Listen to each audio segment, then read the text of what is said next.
Wait 1 second. I realized I don't have the book that I was reviewing right now, so give me 1 minute and we'll set this up so I can make this a different video. I should warn that there are spoilers in this video. Okay, so I started my recording now. Hey guys, and welcome back to another video. Welcome back to Unedited Nonsense, a channel where I can post all the videos of any type that I want. And so today I wanted to do a book review for you guys. Hey guys, welcome to my book review of Madonna in a Fur Coat. So this book I read this past week. I read it in a day. It is by Sabahattin Ali. It's a Turkish author. It's one of my boyfriend's books that he really likes. So he had been wanting me to read it for some time. In the end, he could never find it for me in English. And then one day I was walking to a bookstore and I found it. So I bought it and I read it. And here are the points that I wanted to make. I would recommend that you all read it. It was a very delightful book. One thing that I feel is that I really like classic literature. I like people who have their own unique writing styles, as most people who read literature do. And I've really wanted to read more like romance novels, because like every once in a while you kind of just need a little something, you know? And reading a traditional romance novel, like the romance genre, you kind of, depending on, I don't know, I have a negative feeling towards that genre, which I don't need to explain. I feel like it's pretty, commonplace. I feel like my judgment of romance novels is not any different from anyone else's, so put me in that category, I am judgmental. Sorry, whatever. Anyways, so don't really like to read those. I just steer away from it. Won't even cross my mind to read it. But I do crave romance novels sometimes, and ones that are really truly gut-wrenching, I just need to cry. This was one of them. So if you really are looking for that as well, you got this one. Read it. So this book was really good. I read it in a day. It's only 160 something pages, so it's really quick. It basically tells the story of knowing the man in the love story. You get to meet him from an outside perspective first, and then you go and you hear his personal story told from his point of view. And it is so gut-wrenchingly, I think, similar to so many of the things that we experience in our generation. I mean, I was talking with my boyfriend afterwards. The basic idea is that the main character feels existentially lonely. And so he's so existentially lonely that he is searching for not someone or something. He's not really searching. It just kind of happens upon him that he meets someone who makes him feel seen, makes him feel like he is super bonded to that person. And I guess that is truly what love is, right? It's that one singular person that makes you feel that way.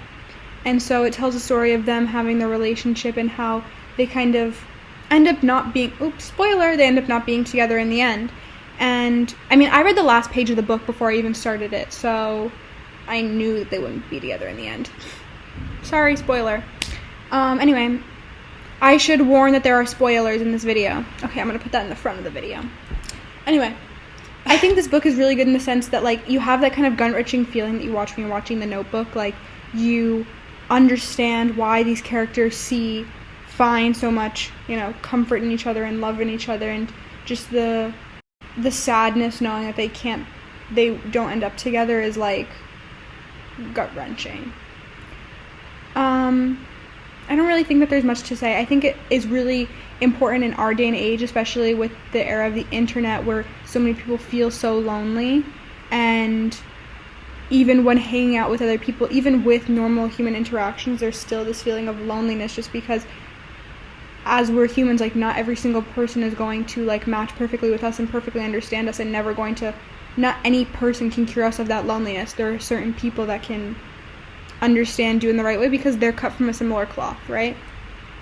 So I think this book kind of gets at that, and then you kind of see the character deal with his existential loneliness beforehand and afterwards, and it's almost it is worse. You see, it's worse afterwards for this character's life because he moves through life as a ghost because of the fact that he knows what it feels like to not be lonely, but then he continues to live anyway and deals with those emotions in a way that you would almost consider like unreasonable. At least in my mind, I read this character's actions and it's like, it's unreasonable. Like, wouldn't you have hope? You've met someone that you love that much. Why don't you have hope for maybe meeting something like that again? And it really just pushes to the point that like maybe there is one person, you know? And maybe this is what the book gets at, is that there is one person for us. And maybe that might change the way that I act in my life with a book like this existing and having read something like that. On the other hand, I was talking about it with my boyfriend because of the fact that, you know, to some extent he acts unreasonably in the way that he shuts himself away from the world after having loved someone. And my boyfriend brings the fact that, like, the older generation's form of love was somewhat distant, right? Like, in our current era, we have a form of love in which it's very, very close. Like, to love someone else is to know them fully in every way, to see them in every state of life, not even just like in sickness and in health, but in like to not hide any emotion from the other person. While in the past maybe that wasn't the case, you know, and that marriages and love in general was about keeping that mystery, which of course that mystery still needs to be kept in modern day, right? Because you cannot completely meld into one person, you're still two individuals, but it's in a different sense. They were keeping certain things private, and then other things they were a united front in other things. So I think this book just like kind of gets you to think a lot of things. It, for one, puts you in the perspective of, it gives you the perspective of what a Turkish man thinks in that time period. It gives you the perspective of what maybe relationships were like in that time period. And it also just proves like lifelong eternal questions of like what it means to only love one, eternal questions of if it is possible to only have one person that you truly love in your life, and whether or not it's worth waiting for them, whether or not you can continue going on with life afterwards, whether or not you can find love afterwards. I don't know. It's an interesting book. I recommend you all read it and let me know your thoughts.